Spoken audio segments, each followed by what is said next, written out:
Disappointing, isn't it? Yeah, I'm disappointed as well. Goalless draw. It was a barren draw. Goalless draw. I expected Chelsea would have won this game. I'm disappointed, but it is what it is. Let me just. I didn't want to speak about that first half because that first half there was nothing positive about that first half to talk about. Nothing positive. Should I talk about Christopher Nkunku? I've said a lot about this guy already. Just go back and watch my videos. See what I said about him in different occasions. What I have said about him, Christopher Nkunku. At the end of the season, Chelsea should just send him. I don't know what Karen Drisbury Hall is doing. I don't know what he came to Chelsea to do. Karen Drisbury Hall. I don't know. I know by the end of the season, Chelsea are there. These players they are going to leave the club because they are useless. You can't use them. You can't. You can't use them against smaller opposition, bigger opposition. So what good are they? Why are they in the club? You could see immediately Nicolas Jackson came in. The difference was clear like night and day between him and Christopher Nkunku. Nkunku was not willing to run him behind. In fact, most of the times Nkunku vacates that 18-yard box. You don't see him in the 18-yard box. So this enables those centre backs to step out. When they steps out, they choke the midfield.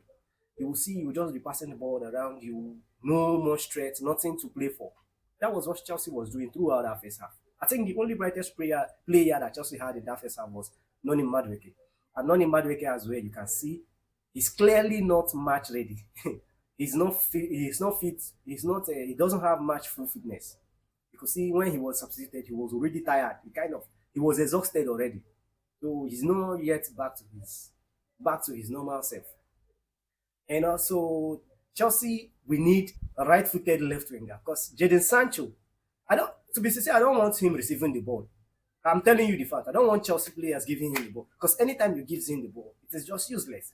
He will want to attempt a magic dribble or something like that, something fancy. But at the end, it turns out to like a beautiful nonsense. He doesn't yield anything. The only thing that he does is just he recycles the ball back to wherever the ball came from. That's the only thing he does. He doesn't contribute anything.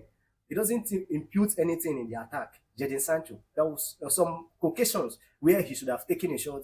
He didn't in the first half. In the second half, things improved massively.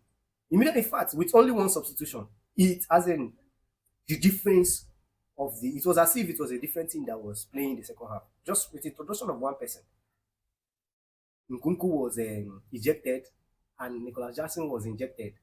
That was the difference. The difference was clear immediately. Jackson, the way he holds the balls, the way he lays pass to whether he's left or the right wing, or he plays a 1-2 top. Jackson is good, but the only place that he lacks is his finishing. That is just the problem that Jackson have. Finishing, if it is positioning, he positions it well. He gets to the right places that he's supposed to be as a striker. But his problem is to put the ball into the back, in the back of the net. That's just the problem that Jackson has. That is the final development that Jackson needs to be able to be converting his chances. That is the only place. That's the only problem that I know that Jackson have. But apart from anything that you need from a striker, he have it. They have it. And also another thing that I expect Jackson to also improve is when he meets like bigger defenders like the Salibas and Dykes, to be able to affect the game positively against those kind of defenders. That is another area that I want him to also improve. Enzo Fernandez, I think he was the only player that was attempting because at a point Brentford they parked the box. He was the only player that was attempting to shoot. But shooting is not his best attribute. Shooting down. That's not his best attribute. Shooting is not. In the days of Frank Lampard, Steven Gerrard, these are like they eat this kind of those kind of chances that Enzo got like cake. But I don't blame Enzo because I think he just started even scoring goals. I think this is the new a new level that he's about to unlock in his career. And I wish that if he can be able to, try taking shots, practice more on that, try and develop on that. I believe he'll be scoring goals because to be sincere, he positions a lot better. He finds himself in a good position a lot of time, like to take shots, score goals and all those things. If he can be able to master taking clean, powerful shots, accurate shots. I think he will sell well. And also, let me not gaslight Brentford because also they did well as well. Yeah, they had a lot of couple of chances. In fact, they might have won this game. Yeah, they might have won it. But thank God today, our goalkeeper Robert Sanchez, he didn't have any form of 5 minutes madness. No, he didn't. His head was on the game, and he gave us this at least this 1 point because he made a couple of saves. He was there, and also Brentford keeper as well. He made a couple of saves as well. In fact, the two goalkeepers in fact they held their own end of the bargain as goalkeepers.